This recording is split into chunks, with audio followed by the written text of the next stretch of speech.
WhatsApp, this is Anirudh and welcome back to my YouTube channel. तो आज की इस वीडियो में हम करने जा रहे हैं चैप्टर 4 की एक्सरसाइज 4.1 का क्वेश्चन नंबर 9 एंड 10।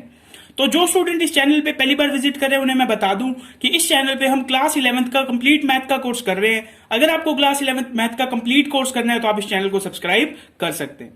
इसके अलावा एक्सरसाइज 4.1 से रिलेटेड जितनी भी वीडियोस मैंने बनाई है सबका लिंक आपको डिस्क्रिप्शन बॉक्स में मिल जाएगा। स्टार्ट करते हैं क्वेश्चन नंबर 9 से।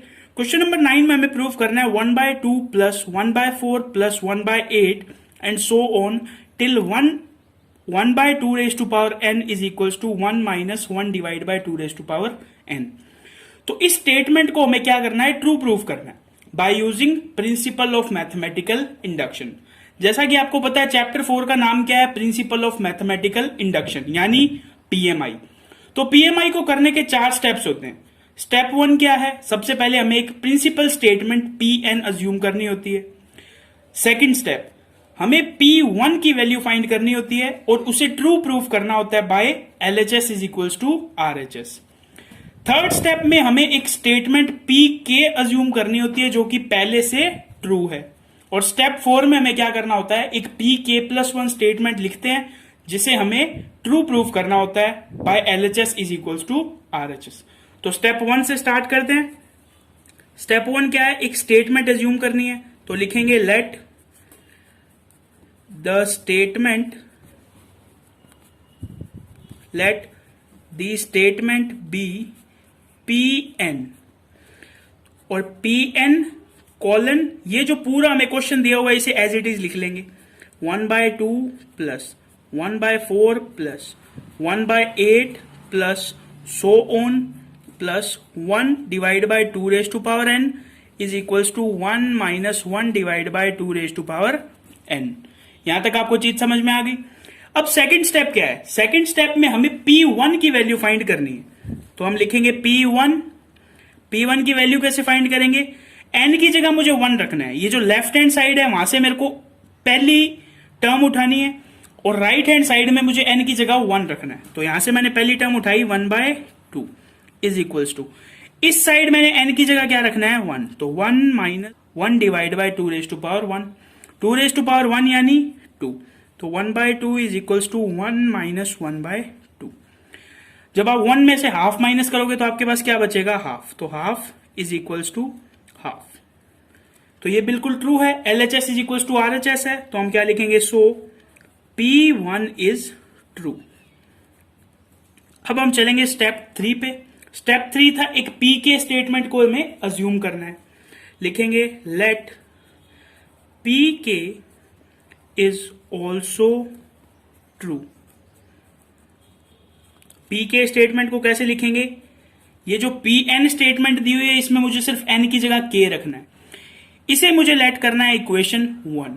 ये इक्वेशन मुझे हेल्प करेगी Pk+1 स्टेटमेंट को प्रूव करने में। अब हम चलेंगे लास्ट स्टेप पे। लास्ट स्टेप क्या है, हमें एक Pk+1 स्टेटमेंट को अज्यूम करना है। सो अब मुझे क्या करना है, अब मुझे Pk+1 स्टेटमेंट लिखनी है। उससे पहले मैंने ये लाइन लिख दी, now we have to prove that Pk+1 is true. तो अब मैं लिखूंगा Pk+1 स्टेटमेंट। जो Pn स्टेटमेंट थी उसमें मुझे n की जगह बस k+1 लिखना है। तो मैं लिखूंगा 1/2 plus 1/4 plus 1/8 and so on till 1 divide by 2 raise to power k+1 is equals to 1 minus 1 divide by 2 raise to power k+1। अब इस चीज को मुझे प्रूव करना है। प्रूव करने का सिंपल तरीका क्या है, LHS उठाओ और उसे RHS के इक्वल प्रूव कर दो। तो मैंने ये LHS उठा लिया, 1/2 plus 1/4 plus 1/8 plus so on plus 1 divide by 2 raise to power k plus 1 divide by 2 raise to power k+1। अब आपका क्वेश्चन है सर ये 1 divide by 2 raise to power k कैसे आया। यहां पे आप देखो ये बेसिकली क्या लिखा हुआ है, ये 2 रेज टू पावर 3 लिखा हुआ है और ये क्या लिखा हुआ है 2 रेज टू पावर 2। तो अगर मुझे ये टर्म दी हुई है और मुझे इससे पहले वाली टर्म निकालनी है तो मैं क्या करूंगा, जो पावर है उसे 1 कम कर दूंगा। यानी ये बेसिकली 2 रेज टू पावर 3 लिखा हुआ है और ये बेसिकली 2 रेज टू पावर 2 लिखा हुआ है। यानी जैसे ही आप पावर 1 कम कर दोगे आपके पास पीछे वाली टर्म आ जाएगी। तो यहां मेरे पास लिखा हुआ है 2 रेज टू पावर k+1 इसकी पावर कितनी है k प्लस वन। तो जब मैं k प्लस वन में से एक माइनस करूंगा तो मेरे पास इससे पहले वाली टर्म आ जाएगी, और k प्लस वन में से वन माइनस करने पे मेरे पास आएगा k। अब एक चीज आप देखो, इतनी चीज की वैल्यू आपको दे रखी है इक्वेशन वन में। वैल्यू क्या है इसकी? 1 minus one divide by two raise to power k, और इस चीज को मैं एज इट इज लिख दूंगा 1 divide by two raise to power k plus one. अब मुझे इस चीज को कैसा बनाना है? ऐसा बनाना है। तो देखो 1 तो मेरे पास है, और इन दोनों को कंबाइंड करके मुझे कुछ ऐसा बनाना है। तो देखो मैं किस तरह बनाऊंगा, 1 माइनस, इसे मैं लिख सकता हूं 1 divide by two raise to power k, और इसे मैं ऐसे सेपरेट करके लिख सकता हूं two raise to power k dot two raise to power one. इसको ऐसे लिख सकता हूं, बेस सेम है तो पावर फिर से ऐड होकर यही बन जाएगा। अब मैं इसमें से कॉमन लूंगा 1 divide by two raise to power k, तो मेरे पास ब्रैकेट में बचेगा 1 प्लस वन बाय टू। क्या आपको चीज समझ में आ गई? रुको, मैंने लिया है -1 divide by two raise to power k, तो यहां पे प्लस नहीं बचेगा, यहां पे माइनस बचेगा, 1 माइनस वन बाय टू। जब आप 1 में से हाफ माइनस करोगे तो आपके पास क्या आएगा? हाफ। तो आप लिखोगे 1 minus one divide by two raise to power k multiply 1 raise to power two. इस 2 का क्या मतलब है? 2 रेज टू पावर 1 लिख सकता हूं मैं इसको। अब देखो बेस सेम है तो पावर ऐड हो जाएगी, यानी मेरे पास क्या आ जाएगा? 1 minus one divide by two raise to power k plus one. ये देखो, ये चीज और ये चीज बिल्कुल सेम है, यानी हमने लेफ्ट हैंड साइड को उठा के उसे राइट हैंड साइड के इक्वल प्रूव कर दिया। तो अब हम लास्ट में लिख देंगे so P K plus one is true. So P K plus one is true, hence according to PMI मतलब principle of mathematical induction, PN is true. PN जो स्टेटमेंट हमने अज्यूम करी थी प्रिंसिपल स्टेटमेंट, वो क्या है? ट्रू है।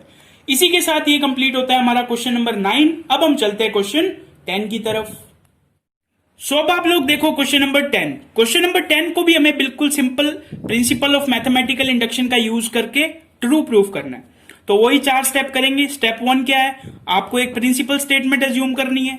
Step 2 क्या है? हमें P1 को ट्रू प्रूफ करना है। स्टेप 3 क्या है? हमें एक ट्रू स्टेटमेंट अज्यूम करनी है PK। और स्टेप 4 क्या है? PK प्लस 1 को ट्रू प्रूफ करना है। स्टार्ट करते हैं सीधा स्टेप 1 से। सबसे पहले एक स्टेटमेंट अज्यूम करेंगे, let the statement be Pn। Pn statement को इस तरह लिखते हैं Pn कॉलन, और ये जो हमें स्टेटमेंट दी हुई है उसे एज इट इज लिख देंगे 2 multiply 5 plus 1 divide by 5 multiply 8 plus 1 divide by 8 multiply 11 plus so on till 1 divide by 3n minus 1 3n plus 2 is equals to n divide by 6n plus 4। तो अब हमें next step क्या करना है? अब हमें P1 की वैल्यू फाइंड करनी है। किसकी वैल्यू? P1। P1 का क्या मतलब है? आपको n की जगह क्या रखना है? सिंपली 1। तो लेफ्ट हैंड साइड में आप एक टर्म लोगे, कौन सी? First term. तो फर्स्ट टर्म है मेरे पास 1 divide by 2 multiply 5 is equals to, जो राइट हैंड साइड है वहां पे आप n की जगह रखोगे 1 डिवाइड बाय 6 मल्टीप्लाई 1 प्लस 4। तो 5 2 जा कितना होता है? 10। 6 1 जा 6 एंड 4 कितना हुआ? 10। तो 1 by 10 is equals to 1 by 10। LHS is equals to RHS। So P1 is true. जो P1 स्टेटमेंट है वो ट्रू है। अब हम थर्ड स्टेप करेंगे। Now let PK is also true. जो PK स्टेटमेंट है वो भी क्या है? ट्रू है। तो अब मैं लिखूंगा PK स्टेटमेंट, PK कॉलन। ये जो मुझे स्टेटमेंट दी हुई है इसमें मुझे n की जगह क्या रखना है? K। इसे मुझे लेट करना है इक्वेशन 1। अब मुझे क्या लिखना है? Step 4। Now we have to prove that PK plus 1 is true. PK plus 1 is true. तो सबसे पहले मुझे PK प्लस 1 स्टेटमेंट को लिखना पड़ेगा। PK प्लस 1 स्टेटमेंट कैसे लिखूंगा मैं? 1 divide by 2 multiply 5 plus 1 divide by 5 multiply 8 plus 1 divide by 8 multiply 11 and so on till 1 divide bye. अब ये जो आपको 3n-1 दिया हुआ है, इसमें n की जगह आपको क्या रखना है?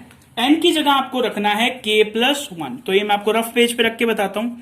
हमें दिया हुआ है 3n-1, ठीक है। n की जगह मुझे रखना है k प्लस 1, तो ये मैंने रख दिया k प्लस 1 माइनस 1। इसको मैं थोड़ा सॉल्व करता हूं। 3k प्लस 3 माइनस 1, तो मेरे पास आंसर क्या आ जाएगा? 3k plus 2। यानी 3n-1 की जगह मुझे क्या रखना पड़ेगा? 3k plus 2। इसी तरह मुझे यहां पे दिया हुआ है 3n plus 2, 3n plus 2। n की जगह मुझे क्या रखना है? k प्लस 1, तो ये मैंने रखा k प्लस 1 प्लस 2, ये प्लस 2 ये वाला है, तो इसको मैंने अंदर मल्टीप्लाई किया 3k प्लस 3 प्लस 2, तो ये मेरे पास कितना आ गया? 3k plus 5।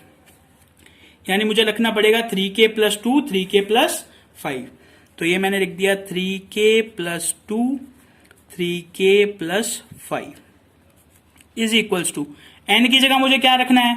n की जगह मुझे रखना है k प्लस 1, k प्लस 1। अब नीचे भी मुझे क्या दिया हुआ है? नीचे भी दिया हुआ है 6n plus 4, 6n plus 4। n की जगह मुझे रखना है k प्लस 1, तो ये मैंने रखा k प्लस 1, ठीक है। तो 6 1 जा 6k प्लस 6 प्लस 4, 6 और 4 कितना होता है? 10, तो मेरे पास ये आ जाएगा 6k प्लस 10। तो मैं यहां पे लिखूंगा 6k प्लस 10। तो ये मेरे पास आ गई pk प्लस 1 स्टेटमेंट। अब मुझे इसे प्रूव करना है। अब मैं इसकी लेफ्ट हैंड साइड को पिक करूंगा और उसे उसकी राइट हैंड साइड के इक्वल प्रूव कर दूंगा। सो ये मैंने लिख ली है pk प्लस 1 स्टेटमेंट, और इसकी लेफ्ट हैंड साइड को मैंने उठा के लिख लिया नीचे। ये टर्म कैसे है? ये मैंने आपको लास्ट क्वेश्चन में भी बताया था। जब आप इसमें से 3 माइनस करोगे तो आपके पास आएगा 3k माइनस 1, और जब आप 3k प्लस 5 में से 3 माइनस करोगे तो आपके पास आएगा 3k प्लस 2। आप पूछोगे कि सर आपने 3 क्यों माइनस किया? तो इस टर्म को देखो, आप 8 में से क्या माइनस करोगे कि 5 आए? तो 3। 11 में से क्या माइनस करोगे कि 8 आए? So answer is 3।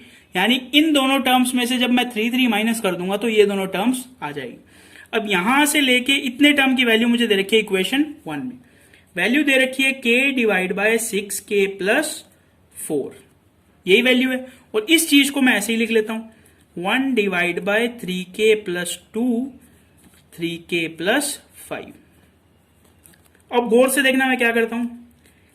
क्या मैं इसमें से k कॉमन ले सकता हूं? 2 कॉमन ले सकता हूं, तो यहां पे बच जाएगा 3k plus 2 plus 1 divide bye, इसको मैं एज इट इज लिख देता हूं 3k प्लस 2, 3k प्लस 5। तो इसको मैंने 3k प्लस 2 क्यों किया? ताकि मैं ये चीज कॉमन ले सकूं। तो मैं 1 डिवाइड बाय 3k प्लस 2 क्या ले लेता हूं? कॉमन ले लेता हूं। यहां पे मेरे पास बचेगा k डिवाइड बाय 2 प्लस यहां पे मेरे पास बचेगा 3k प्लस 5। अब मेरे पास कॉमन कुछ नहीं आ रहा, तो मैं अंदर एलसीएम लेके सॉल्व करूंगा। 3k प्लस 2, इसका एलसीएम लेंगे तो कितना आएगा? 2 मल्टीप्लाई 3k प्लस 5, और इसका एलसीएम कितना आएगा? 3k square plus 5k plus 2। चीज समझ में आ रही है आपके यहां तक? इसको मैं ऐसे लिख सकता हूं 1 divide bye 3k plus 2 bracket में। ये देखो ये क्या दिया हुआ है ऊपर, ये ऐसे लिखा हुआ है 3k square plus 5k plus 2।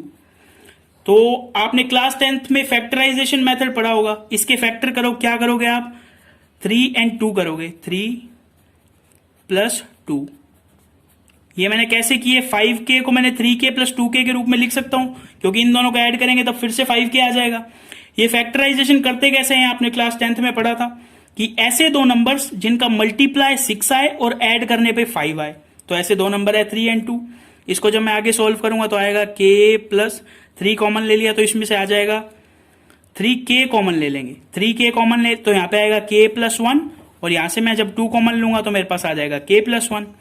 फिर मैं k प्लस 1 पूरी ब्रैकेट कोई कॉमन ले लूंगा तो मेरे पास आ जाएगा 3k प्लस 2। तो ये आपका रफ वर्क है, ठीक है। यानी इस इक्वेशन को मैं लिख सकता हूं k प्लस 1 3k प्लस 2। तो ये मैंने लिख दिया k प्लस 1 3k प्लस 2। और डिवाइड में मैं इसे मल्टीप्लाई कर देता हूं, 3 2 जा 6k प्लस 5 2 जा 10। अब इससे ये कैंसिल आउट हो गया, क्या बचा मेरे पास? मेरे पास बचा k plus 1 divide bye 6k plus 10। तो मैं लास्ट में क्या लाइन लिख दूंगा? सो pk plus 1 is true, so pk plus 1 is true, hence according to principle of mathematical induction, Pn is true, Pn is true। तो Pn को ही हमें true proof करना था और लास्ट में हमने Pn को ट्रू प्रूफ कर दिया। तो इसी के साथ ये कंप्लीट होता है हमारा क्वेश्चन नंबर 10। अगर आपको एक क्वेश्चन समझ में आया हो और आपको वीडियो पसंद आई हो तो इस वीडियो को एक लाइक जरूर कर देना और साथ ही साथ इसे अपने फ्रेंड्स एंड क्लासमेट के साथ शेयर भी कर देना। तो बस आज की वीडियो में इतना ही, मिलते हैं नेक्स्ट वीडियो में, तब तक के लिए थैंक्स फॉर वॉचिंग।